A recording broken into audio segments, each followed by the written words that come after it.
스데반의 순교 이후에 예루살렘 교회는 큰 박해를 받았습니다. 그래서 예루살렘에 있던 그 성도들이 유대 땅과 또 사마리아 땅으로 흩어지게 되었습니다. 그러나 사도들은 그 남은 성도들을 또 지키기 위하여 예루살렘을 떠나지 않았고, 또 흩어지는 성도들은 모두 또 스데반의 그 순교에 도전을 받아서 그들은 자신이 피신한 곳에서 그리스도 이 복음을 말씀을 전했습니다. 오늘 본문에서 그 많은 전도자들 중에 빌립이라는 성도를 오늘 본문 주목하고 있습니다. 그 이유는 이 빌립의 이 복음 사역이 그 열매가 많고 또 그 영향력이 컸기 때문으로 보입니다. 이 빌립이라는 인물은 사도행전 6장을 보면 이미 소개가 되었는데요. 그런 예루살렘 교회에 구제하는 일을 위해서 사도들의 안수를 받아 세워진 일꾼이었습니다. 그래서 오늘날 이 빌립을 빌립 집사라고도 이렇게 불리고 있습니다. 예루살렘에서 큰 박해가 있을 때 바로 이 빌립이 피신한 곳이 사마리아 성인 것으로 보입니다. 빌립은 이 사마리아 성에서 복음의 말씀을 전했습니다. 5절 말씀을 보면 여기서 빌립이 백성에게 전파한 내용이 그리스도라는 것을 우리에게 말씀하는데, 우리가 이 말씀에 오늘 주목할 필요가 있습니다. 사도행전에서 전도를 표현할 때 일반적으로 하나님의 말씀을 전한다 또는 복음을 전한다 이렇게 말씀합니다. 앞선 우리 본문 4절에서도 복음의 말씀을 전할세라고 했습니다. 그런데 5절 말씀은 초대교회 성도들이 전했던 그 하나님의 말씀 또는 복음의 말씀의 핵심이 바로 그리스도라는 것을 이렇게 명확하게 보여주고 있습니다. 하나님의 말씀과 복음의 내용에 관해서 오늘 이 그리스도라는 이 말보다 조금 더 확장돼서 우리에게 표현해 준 것이 또 본문 밑에 12절이 있는데요. 거기에는 하나님 나라와 및 예수 그리스도라고 이렇게 말씀하고 있습니다. 그러니까 그리스도로 말미암은 효과, 그 열매가 하나님의 나라인 것을 이것이 말씀해 주고 있습니다. 그리스도께서 우리에게 주시는 복이 바로 하나님의 나라이기 때문에 그러합니다.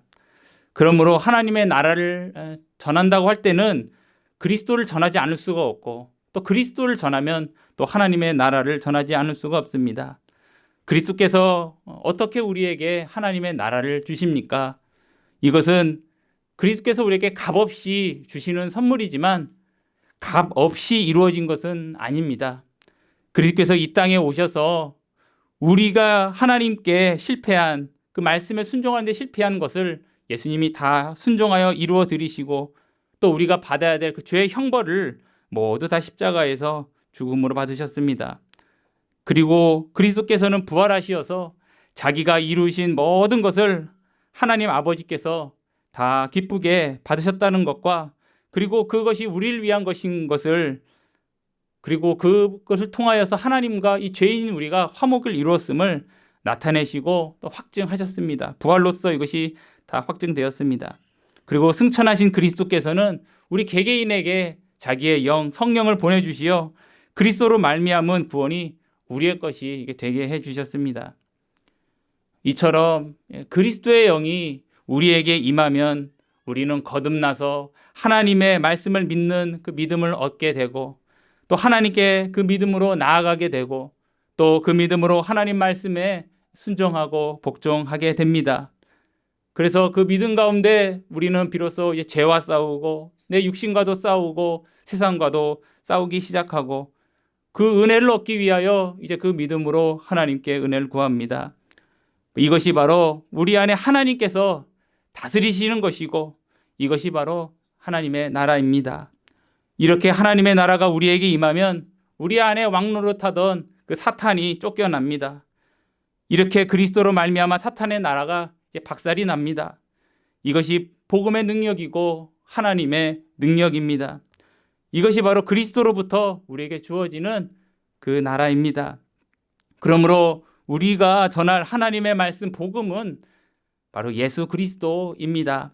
그리스도가 누구이시며 무슨 일을 하셨고, 그리고 그것이 나와 무슨 관련이 있는지를 우리가 전하는 것이 복음 전하는 것입니다. 다시 말하면 우리가 전할 복음은 예수 그리스도는 하나님의 아들로서 사람의 아들이 되신 분이고 또 그가 하나님과 우리의 화목을 위하여 우리 죄 때문에 죽으시고 다시 살아나셨다는 것, 이것이 바로 우리가 전할 복음입니다. 그러므로 우리가 그리스도를 믿고 회개하면 우리가 죄사함 받아 하나님의 자녀되고 그 하나님의 다스리심, 바로 이 하나님의 나라를 누리고 이 보복된 생명을 영원히 얻게 됩니다. 이것이 우리가 전할 복음입니다. 이 복음을 받은 우리는 하나님께 이 복을 지금 누리고 있기에 이 복을 우리가 묵상하며 또 우리가 깊이 감사해야겠습니다. 그리고 어제보다 오늘 더 이 은혜를 누리기에 더 회개하고 또 그리스도를 더 의지하고 그 하나님께 더 나아가야겠습니다. 빌립은 복음, 바로 이 예수 그리스도를 오늘 사마리아 땅에 전했습니다. 그가 전한 복음은 예수 그리스도였습니다. 성령께서 빌립의 복음 사역에 큰 능력으로 함께 하셨음을 오늘 본문이 우리에게 알려줍니다. 그래서 표적이다 이렇게 말을 합니다. 표적은 다른 말로 하면 이적으로도 볼 수 있겠습니다. 이 이적의 내용이 7절에 소개되고 있습니다. 많은 사람에게 붙었던 더러운 귀신들이 크게 소리를 지르며 나가고 또 많은 중풍병자와 못 걷는 사람이 나으니 라고 말씀합니다. 한마디로 사람의 힘으로 이룰 수 없던 치유가 그 하나님의 능력으로 이루어진 것입니다. 하나님께서 이러한 이적을 주신 그 목적은 바로 이 빌립이 전한 이 복음을 하나님이 확증해 주기 위하여 이것을 주신 것입니다. 이적 자체가 우리에게 구원을 얻는 믿음을 주지는 않습니다. 로마서 10장 17절 말씀처럼 믿음은 들음에서, 그리고 들음은 그리스도의 말씀으로 말미암는다라고 하였습니다. 다만 이 이적은 이미 얻은 그 믿음을 도울 뿐입니다. 복음을 듣는 것이 우리 믿음의 시작입니다. 오늘 본문에서 주목할 것은 귀신이 나가거나 중병이 치유받는 그 사건 자체가 아니라 이 축기와 신유는 하나의 현상이고 그 현상의 원인은 하나님의 능력이며 그리고 그 능력의 근원이신 하나님, 그분께 오늘 우리가 주목해야겠습니다. 정말 기적 중의 기적은 내가 거듭나서 복음으로 말미암아 눈에 보이지 않는 하나님을 내가 믿고 또 그 하나님께 내가 회개한 일, 이거 정말 기적 중의 기적일 것입니다. 그리스도 안에서 나의 나된 것 자체가 하나님의 크신 능력의 열매입니다. 하나님의 능력 아니면 이 전도자의 설교는 아무런 열매를 얻지 못하고 죄인의 심령을 움직이지 못합니다. 하나님께서 빌립의 이 사마리아 복음 사역에 큰 능력으로 오늘 이 본문을 보면 역사하셨음을 알게 됩니다. 그리고 많은 열매가 맺혔습니다. 많은 사람이 성령의 감화로 복음을 믿게 되었습니다. 이 하나님의 능력으로 이 사마리아 땅에, 바로 사마리아 영혼들에게 하나님의 나라가 임하게 되었습니다.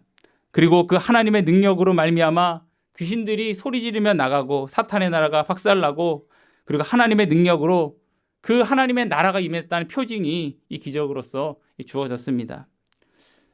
그러므로 이 땅에서 복음을 선포하는 우리들은 언제나 이 하나님의 능력을 사모해야겠습니다.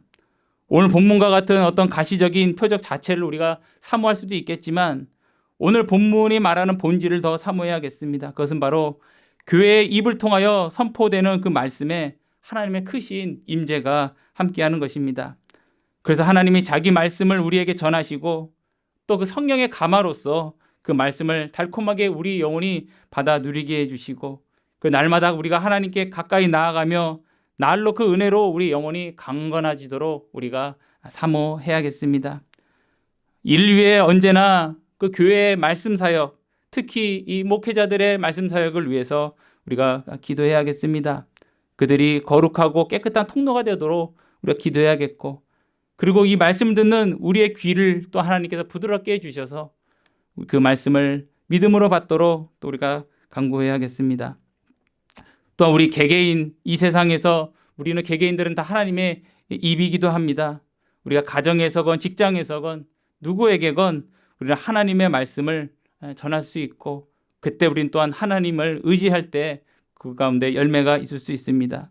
오늘 마지막 8절을 보면 빌립의 복음 사역 열매가 진술되고 있는데 그것이 바로 그 성에 큰 기쁨이 있더라입니다.